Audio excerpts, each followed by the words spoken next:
Hello, welcome to another video from the Fantasy Legion. I've got Sean with me. Hi Al, good to be back again. How are you? I'm all right. I'm going to be grilling you now. Okay. What are we doing? We've got a cut, trade, keep special. I'm going to give you 4 lots of 3 players. You can cut one, trade one, and keep one.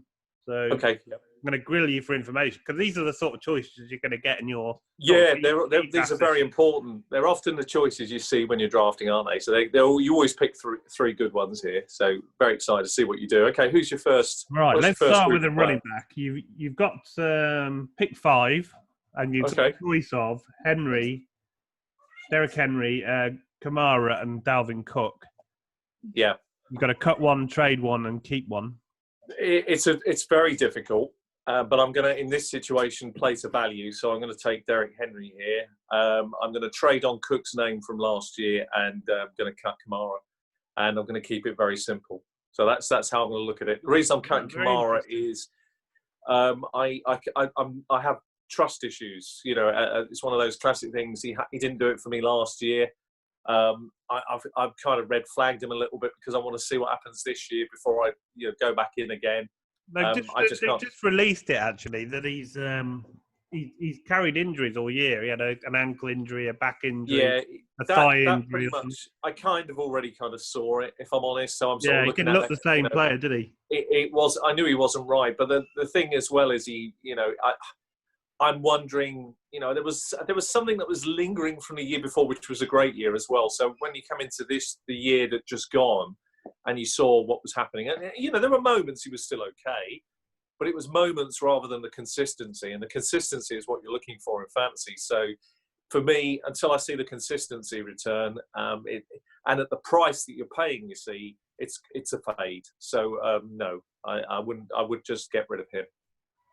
Cook, I'd trade just because the name alone and what he did last year is worth. You don't think you get more for Kamara than Cook?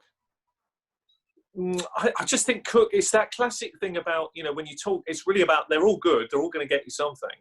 But I just think Cook has the name value that is right in vogue. Kamara has a name value, surely. I mean, yeah, but I think Cook is, Cook, all the years of the under-delivery and then last year he delivered.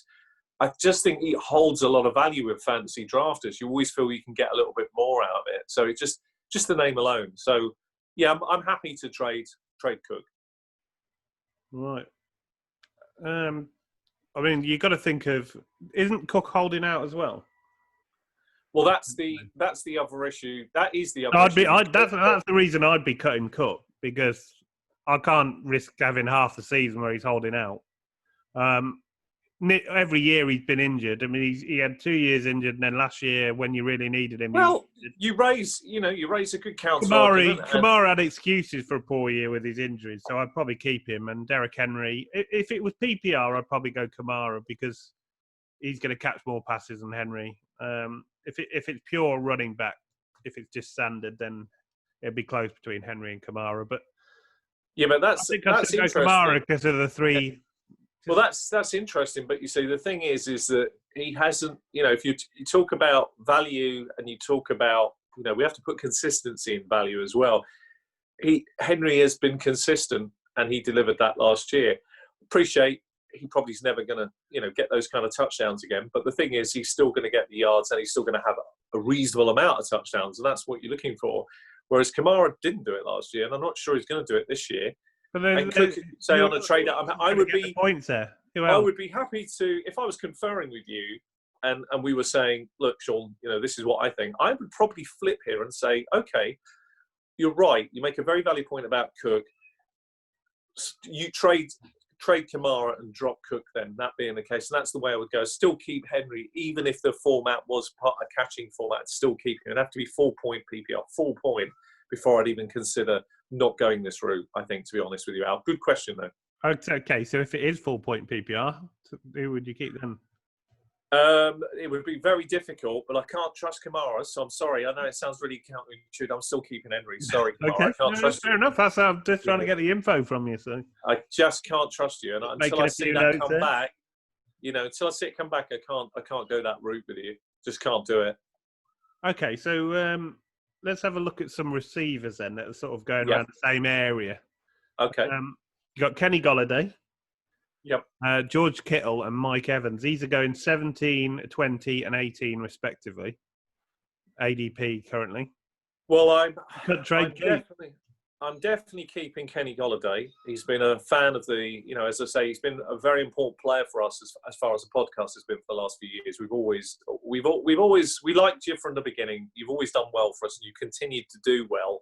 So for me, you are at the top end of your ADP value, which is completely fair based on what you're doing. And you were doing a lot of your value last year without a proper quarterback.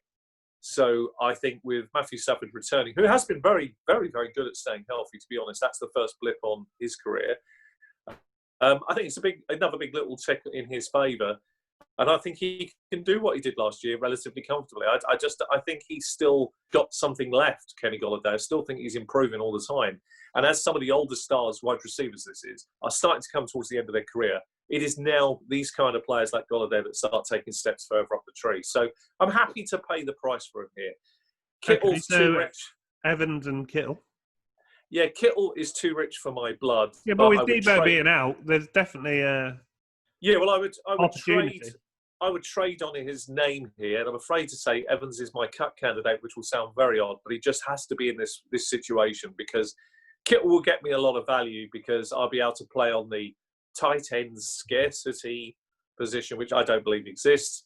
The San Francisco wide receiver scarcity at the moment. So he'll definitely, I'll be able to garnish good value for him. And I think people are starting to see what we've said previously on the podcast, which is I think my biggest concern of any of the big name wide receivers, top 10 guys, is Mike Evans because of the situation he's now in with Tampa Bay and a new quarterback with Tom Brady. And I just think his skill set is good, but it just doesn't seem to fit particularly well, or it doesn't appear to at this stage going to mesh well with what Tom Brady's abilities are at this moment in his career. So I feel the biggest loss... You're referring to like his inability to throw as deep as he wants. Yeah, absolutely. I mean, I'm not saying he can't do it. This is the biggest difference is he can still launch the odd ball down the field, but it's not something he wants to consistently rely on because he knows what will happen if he does, which is two things. The first one is that he's not as accurate as he was. The ball hangs up a little bit more than it would have done back in the day when there was a bit more power, a bit more zip on the ball. Therefore, good corners, good safeties can get under it a little quicker and react to the ball. They've got an extra few moments to react to it, making it putting the game more in their favour than the wide receivers. And it's the wide receiver that suffers most. Can't be any worse than Jameis throwing. Well, I think at least Jameis. You see, the thing with Jameis, he still was putting a ball with a lot of zip. His problem is it's just the accuracy and the way that he would throw the ball too far, or he's literally throwing it into the defender's zone rather than making it more about the receiver going to get the ball. And I know Brady can do that, but you're talking Mike Evans. It's going to have an impact on him, and I'm afraid you're paying a very big price for his services. Now, if he fell, which he hasn't done, but if he fell back, a round and a half, a couple of rounds, then that's perfectly fine. You can go ahead and take him without any real fear. That's okay. But at the moment, you're asking for top 10 value because that's really where he is, and he's just not going to deliver that. So I just don't think that's the right price. So he goes. It's a great question. I'd probably keep Golladay as well. I just like his consistency. I would trade Kittle because I think, as we get close, he's already ADP of 18 with Debo news. And I think look at Golladay. Look at what Golladay did with any quarterback that came in. Look what he did. He's doing it with Blau, isn't he? So you look at that, and if that was any other wide receiver, so we're talking about DeAndre Hopkins, Adams, Julio Jones was doing it with, say, a mixture of quarterbacks. If that's what happened, everybody be jumping up and down saying, look, he's doing it without the quarterback. Nobody says anything about it because it's Detroit, because everybody, nobody really likes Detroit's fantasy players. But he's consistently doing it, and that's the hallmark of a great player. So, the way I look at it, he's high ADP, of course, and that's tricky. But he's fully deserved, But he is deserved, and he can still climb again because some of the players above him are likely to drop away. So the odds are in his favour. And if Matthew Stafford, which I think he will, having looked at a couple of factors in his favour of Matthew Stafford, the first one was, what do his personal trainers logically and fairly say about him? Not just hype, but what do they say? And, great recovery. Worked his butt off to get back to where he is. He's he's not just way above where he needs to be to recover. He's recovered, and he's really itching to get back to the NFL and prove what quarterback he is. So, full credit to his work ethic. He looks like he's all the way back and he's ready to go. So for me, that's all I need to see. Now, I'm not saying you have to pay any premium for Matthew Stafford. You won't. You get him late, very late. No, well, that's fine. And that's perfectly fine because he's perennially that sort of 15th, 16th, 17th quarterback off the board. Okay. All right. That seems fair enough. Right. We've got 3 running backs for you. Brilliant. All have their supporters. I think they've all got, mini camps of supporters. So this is going to be an interesting one. Kenyon Drake, I know you're a big fan of. Massive, Sanders from Philadelphia. Yeah. And Jones from the Packers, Aaron Jones. Yeah, God, that is tough. And their ADPs currently stand at what, Al? Drake is 21, Jones is 19, and Sanders is 22. Okay. Well, the first thing to do is to go with logic and reason. So and value. So for me, I've got to put Sanders up at the top of this list. Actually, it might surprise you because I know I'm a big fan of Drake's. I know you're I'm a massive fan of Drake's for this year. But then so are other people warming to him as well. So if I'm thinking about it in terms of cut, trade, and keep, and what I'm going to get out of them, I think the player that probably benefits from Philadelphia's complete mess because of how he performed last year and his consistency, assuming the coaches have learned anything, and I hope they have, has got to be Sanders. He could well be a top 7-8 running back again this year. So has a huge opportunity to deliver above his numbers and his position. Drake, you will find buyers everywhere now, which is what we suspected back in January the 1st. Well, yeah, you were the first to say it, and you picked him up in a lot of dynasty leagues, and people are like, what's he up to? You picked him up cheap, and and people are now seeing why they've caught up a few months. Well, it's always you're always ahead of the curve. So, well, the thing about him as well is it's important with our dear friend Mr. Drake as well, particularly when you're talking dynasty, or actually for that matter, redraft is. Don't get me wrong, there are some concerns. There has to be, because we haven't seen that full season bodywork that we're expecting from our top bags. And people have kind of caught up, but they haven't. His value is still good enough that it's falling into often the second round, maybe even the third of some drafts, but more likely second round. If that's the case, you do take him. You take him with confidence, but do think about his backup, Chase Edmonds, who we know, if gets called upon, can also deliver. That's the key. The backup needs to be able to, if called upon, that's always a worry when you own a running back and the backup's very capable. If your bloke gets a knock or starts to fumble or loses a bit of form, or Chase Edmonds starts running the ball in and taking the most of his opportunities, it's a worry. We saw it with like Mostert last year. When he kind of took over the backfield at the end, but he wasn't the starter to begin with. But every time he got a chance, he just made the most of it. And and the reason the job, and so far in dynasty leagues, I've been able to capitalise on both. Now, it has meant some manoeuvring on my part. For example, some leagues we were able to draft both, and that's fine. In some leagues, I've had to get Drake first, then manoeuvre to pick up Chase Edmonds later, not doing it straight away, waiting a few weeks, trying to play what I would call the strategy deeper, the game more, so that you let people forget what you're doing. Then you come in and say, I'm interested in picking up Chase Edmonds. He's obviously not going to be high on your important list for this year. What would you want for him? And you offer a little bit more if you have to, because you need the pair for this season. It is about this season. So once you've got them, it's fine. The biggest issue with this, in a lot of leagues, Chase Edmonds is fine. You'll be able to get his value. In some of the leagues, which I'm going to call are very, the players really know the values. They really understand the importance of the running back position. And, there isn't those kind of easy, let players fall a lot. Chase Edmonds is going to go surprisingly high in our leagues for that reason. So based on that information, it's much more tricky to pull off. So you have to weigh up the risk and reward here. So he's definitely he'd be my trade candidate. Which so with Miles Sanders, you trade in Drake. Yeah. Even though Jones is going at 19 and Drake's at 21, and you keep in Sanders, he's 22. Yeah. Even though they run a 3 sort of, they rotate a lot, don't they, Philly? That's what's annoying. He's a very talented guy. It's just that he did it last year, and they've got more injuries coming. And I think if you've learned anything as a team, he can. Well, they carry all did it last year. To be fair, at certain Yeah. times, He can. Aaron Jones running back 2 or 3, wasn't he? Well, the problem with Jones is you're now, it's that classic story. This is where I think this is our real strength as a podcast team, is getting the year within reason. We don't always get it right. That's understandable, but we're pretty much on the right line when we say things. So in Jones's case, we got it like Cook last year, bang on. That was the year to own those guys.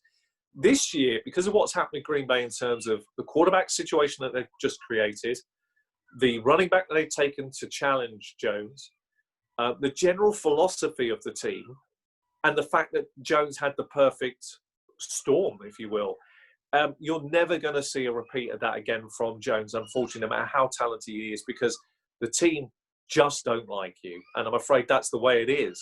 And if you can't see the wood for the trees, it doesn't matter what anybody says, you don't take a running back in the third and the quarterback at the top of the list unless you're doing a wholesale change is coming. And they're about to sweep the board clean. And the first big man that's going to leave that team in a year or so's time is going to be the quarterback. And after him, there's going to be a lot more people going out the door because there's a change coming. It's a wind of change.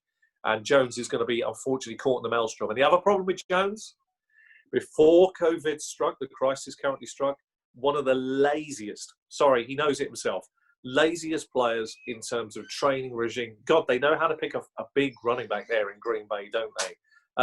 Eddie Lacy. I mean, he can't be lazy compared to him, surely. It's just unfortunate that his regime, he's one of the guys that's been picked out as unfit in terms of personal coaches and has a lot of work to do to get back to playing fitness. That's enough for me. Sorry. I think there's plenty of time, though. We're only in June, aren't we? So, well, there is. It's not good. I mean, when you're earning millions of pounds and it's your job, you know, to stay fit and healthy, it's a wonder, isn't it? Some of the idiotic things some of the players do. Well, beyond beggars belief. Well, you'd think that, but look, I can be honest as well. Sort of flip the switch a little bit, right? I won't go into specifics for this video in case anybody's watching, but I can say this, and I think people will know where I'm coming from. I've gone back to some sort of work, because obviously we've been on kind of this furlough, and this week was the first proper week back. Okay, it was a part-time week. We're in 3 days. We're only going to be doing it for a few weeks, but I can tell you how unfit and how out of shape a lot of the people I work with are. And then maybe they're not sports stars, but it just shows you how the mindset of humans are. I'm as fit as a fiddler. Well, that's different. You always keep yourself in prime, top-notch condition. I am in good shape. You're in perfect mental shape for drafting. That's all that needs to happen. Yeah, that's all you need. You don't need legs. That's all you need. You don't need anything else. So. But I can tell you, honestly, there were so many people are very, and they are some of them, and you could say, oh, well, that's because that's their nature. But a lot of them were. With gym shut and stuff. A lot of people, a lot of people previously I'm talking about, and I'm not just picking the people who already weren't, necessarily the fittest, but they'd be the first to say that. But I'm talking about people who were logically constantly going to the gym, or I'm always exercising, and they are the ones that are the worst because they've lost that kind of safety net that the gym is, so you get out of the routine. It's tough, it's tough. You can't go out. There's not a lot of sport to watch. I mean, it's coming back in, Britain, thanks so God. And hopefully Jones has a big risk flag around him, and again, don't get me wrong, there's a big problem here because all three of those running backs you've mentioned are actually at good prices. Really, in terms of running backs, that's good pricing. But the problem comes that if you get any of it wrong, it's such a dent in your squad, particularly if you get no return value for them if you're able to trade on them at all. So you're trading Drake. Yeah. You're keeping Sanders. Yeah, and I'm dropping Jones. Tough. That's harsh. Yeah.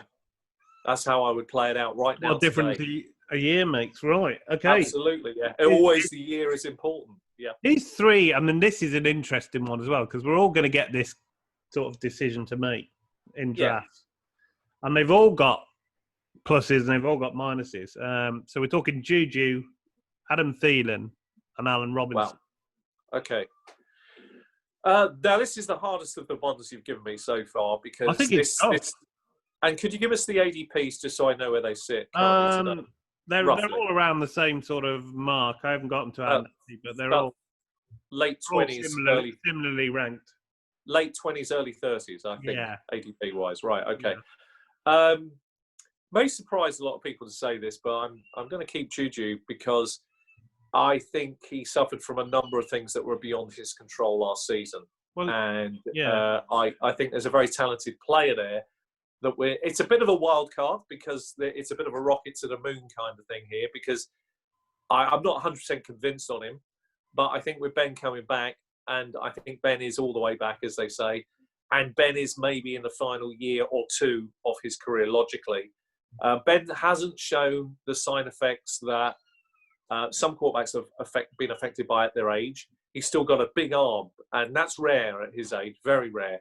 But he's still got it, and he delivers that ball with accuracy down the field. And I think that's down to a couple of factors. The first one is, he's a big guy, and he's like a cannon. He's got a cannon of an arm to go with that build, and he stands in the pocket, very like a tree. He's very stout kind of delivery he has when he throws that ball. So when he releases, and he's got good quick release as well for age, skill set, everything else. I really like what he does. So I think Juju could really benefit this year, and he's the kind of guy a lot of people have kind of gone off now, which is understandable because of what happened previously to last year. So it's a rocket to the moon because there's a risk. He is that, that 1 year was just a fluke. He had the right player working opposite him, and that's it. He's just not able to do it as the number one. But I think Pittsburgh as a team, there's a lot of players who've got a lot to prove this year, and they've got a good coach. And I just feel with Ben coming back, I think Juju can benefit. And I think Juju could make a good step back up. I mean, not sure what the numbers are going to be, but I think for the area of their ADP, I would much prefer him over Adam Thielen. I think if Ben stays fit all year, then Juju's the man to keep here. But, with it being an actual arm injury that he had last year, it is worrying. I mean, Juju was injured as well. I mean, everything that could go wrong did go wrong. Well, Juju, really. Again, from the personal coaches, I've been more focused on them this season. I'm looking at his personal trainers a lot, trying to glean any information I can, and cutting out. And if anybody's too positive, forget them. They're not worth information. I want people who are honest. I think Ben's all the way back. I think Ben's okay. I don't think it's a problem really now. I think we're just waiting to see. I think he's been ready for a little while actually, and the one thing about Ben is he's very consistent in what he does. He's very professional, so he will be back and he will play and he will deliver a very high standard of quarterbacking. I think people will always underrate his abilities, which is fine, but he's a good quarterback. He's easily in that 8, 9, or 10 range, which is where he should end up. Okay. So quite happy with him, and he'll probably get him at good value as well. I don't trust Thielen at all, even with Diggs gone. In fact, it actually worries me more about the Vikings a lot. I mean, he will be peppered, and he will be the natural. But who else do they throw to? Who? Justin Jefferson is the guy that can break out the back. Not yet, though, surely. Rookies yes, he can break out. Yeah, he can break out. But yeah, he can break out. Even if he put up Diggs numbers, he'd be a total breakout and massive for a rookie. Yeah. Well, that's my point. I would rather own Justin Jefferson over Thielen. I just think Thielen's got injury concerns now and woes that are hanging over him, and that worries me. So I trade on him. Sorry, I'm not trade on him. The potential upside, though, with all those targets, and he was number one wide receiver for a long time. Not last year, but the year before. We see into about week 9, he was. Well, this being a cut trade keep. Being a cut trade keep adds a level of complexity, which is really interesting, which what makes it a great question. Because factoring in everything I know, I'm taking the risk here, keeping Juju at the number one. I'm taking the risk of saying, I'm going to keep him. I'm not even trading on Thielen's name. I'm actually trading on Allen Robinson, which might surprise people because he has got a lot of value still as a wide receiver, and continuity is consistent. So people will love him. So I will get good value. Whereas with Thielen, I just think there are people who like him, but it's like a trap. I think I just got to go with the value here. That's why you traded him. Give someone else. Well, I think I'll just drop him and let someone else pick him up anyway. So good luck to them picking him up. So it's a difficult situation, but that's the route I would go down personally with this question. So with I can't trust then. He's grown on me. I mean, he's a very, very good player. He's taken. But you know what? He's going to be the quarterback there? Yeah, it's taken 4 years for me to actually find any Alan Robinson full love, and there's a few reasons against him. But this year, I've kind of said his ADP is perfectly fair. He is. I mean, his it was last situation. year, in fairness. Yeah, his situation is such that I can't really, I mean, I know there are issues, but I can't argue it. I mean, I just think he can go and do what he always does. I just can't take him. He's not my favourite player. Like we all have players that we go, oh, I want to watch this guy. I never. It's not like last year. It's like there's so many wide receivers I really wanted to watch, and I was delighted that I took them and I was watching them. So who will be quarterback for the Bears then? Who will be quarterback? Well, I think it's going to be Nick Foles week 1. I really do. You think honestly, finish? You think they just give up? I think the experiment is over with him, and I do think it's the finish line for him. I honestly, genuinely do, because I just think. What time do they start? There's a training. Well, you see, there's a battle for quarterback. The thing is here, I don't even think this is a battle, because the route that Chicago went down to get Nick Foles, and the kind of rumours, and they are rumours, but there are some, smoke and fire and all that. There is some issues here in the camp. I just think Nick Foles has a brilliant chance of, whether it's not week 1 or 2 or 3, by week 4 at the very latest, getting a job. So what I'm saying here is, if you're looking at targeting a late quarterback as a second quarterback, not first, that's going to be dirt cheap, it's Nick Foles. And that's the guy that I would target just for that, who could do so much better than their ADP, who you're going to pick up super dirt cheap, that's going to maybe deliver bigger numbers. It's him. And he is one of them quarterbacks that, if he gets on with the personnel around him, and, it just happens he catches fire hot. I mean, he can go on very big streaks, Nick Foles, and he can deliver some big weeks in fantasy, and we've seen that. So I wouldn't mind a piece of that somewhere along the line, to be honest with you, because nothing gives you greater pleasure than getting a player that massively outperforms his numbers, and he could well do that. So you're keeping Juju, you're trading Robinson, and you're cutting Adam Thielen. I am indeed, yeah. The Thielen time has come and gone. Right, this is interesting, right? The next 3, you got 3 running backs. I think I know which one you're going to keep, but we'll see. Okay, yeah, all right. Because it's kind of been a bit murky. There's injury and fumble issues. That's Chris Carson is the number 1. Yep. Todd Gurley is number 2, and Leonard Fournette is number 3. Oh, that's tough, but that's not too bad actually in many ways. Okay, the first obvious one is Leonard Fournette absolutely dumped straight away. I cut him immediately. Now, if you want to know why, then why don't you come back and watch one of the bold predictions later on in the year about Leonard Fournette, the reason that he is going to feature highly on that bold prediction list. I'll talk all about that there. Now, Gurley I'll trade on, because he's gone to a situation where there's no one really competing for the job, and people still love Gurley, so I'll trade on that and wish them all the best with Gurley for this coming season. He's undergone a medical, Gurley, so the good news is, for some reason, Gurley, Atlanta are going, yeah, we love that. He's passed his medical. I look at that and just think this is hilarious. I don't get what they're not seeing. I mean, the guy has an arthritic knee. I mean, that's all I need to say. But they've only offered him a 1-year deal. There's no risk, is there? Yeah, There's no risk. It's good. They can always it's good pick for up Gurley. Lamar Miller or someone else rubbish. Yeah, it's great for Gurley, and I wish him all the best, and I feel sorry for him, but he's done well. With the situation he's in, he's done brilliantly. So well done for what you've done. You've made you made the most of your career, and that's all you can ever do. So well done. So that leaves me Chris Carson at number 1. I keep every single time because everybody hates him. Great, keep hating him. It's mental to hate Carson.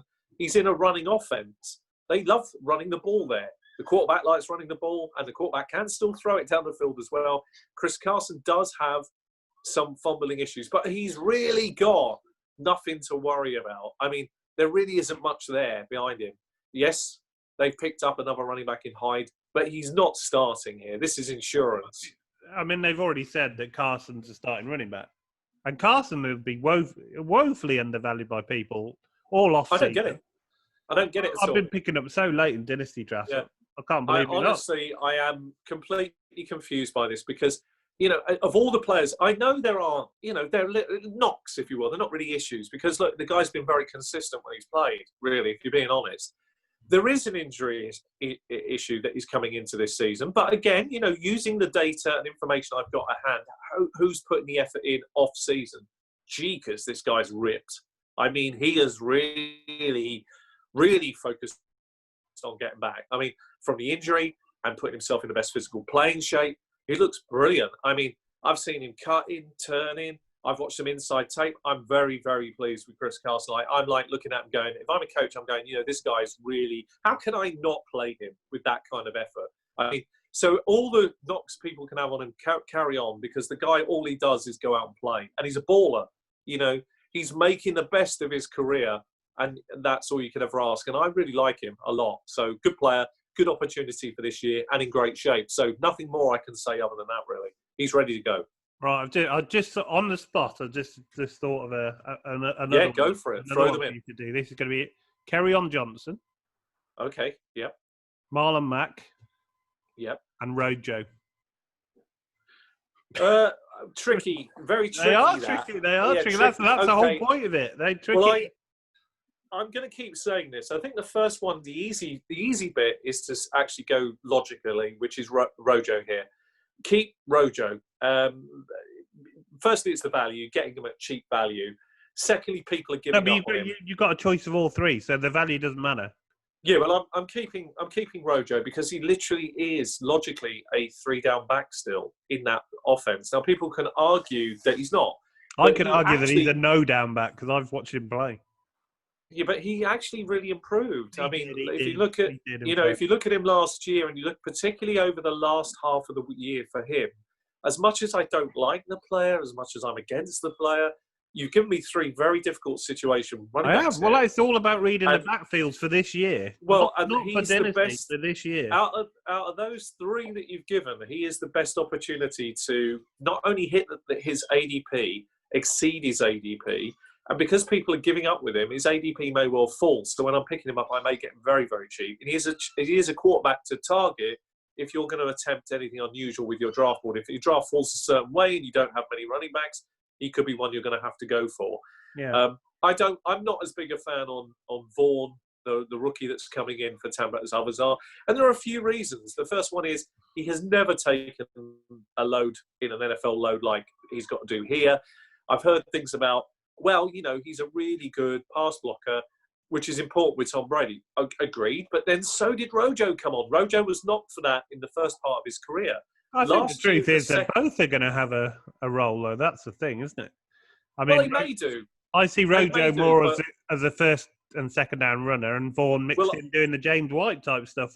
Well, I don't disagree with you, Al, and I think there'll be situations where Vaughn could be used on second downs too, and I don't disagree with that. Yeah, exactly.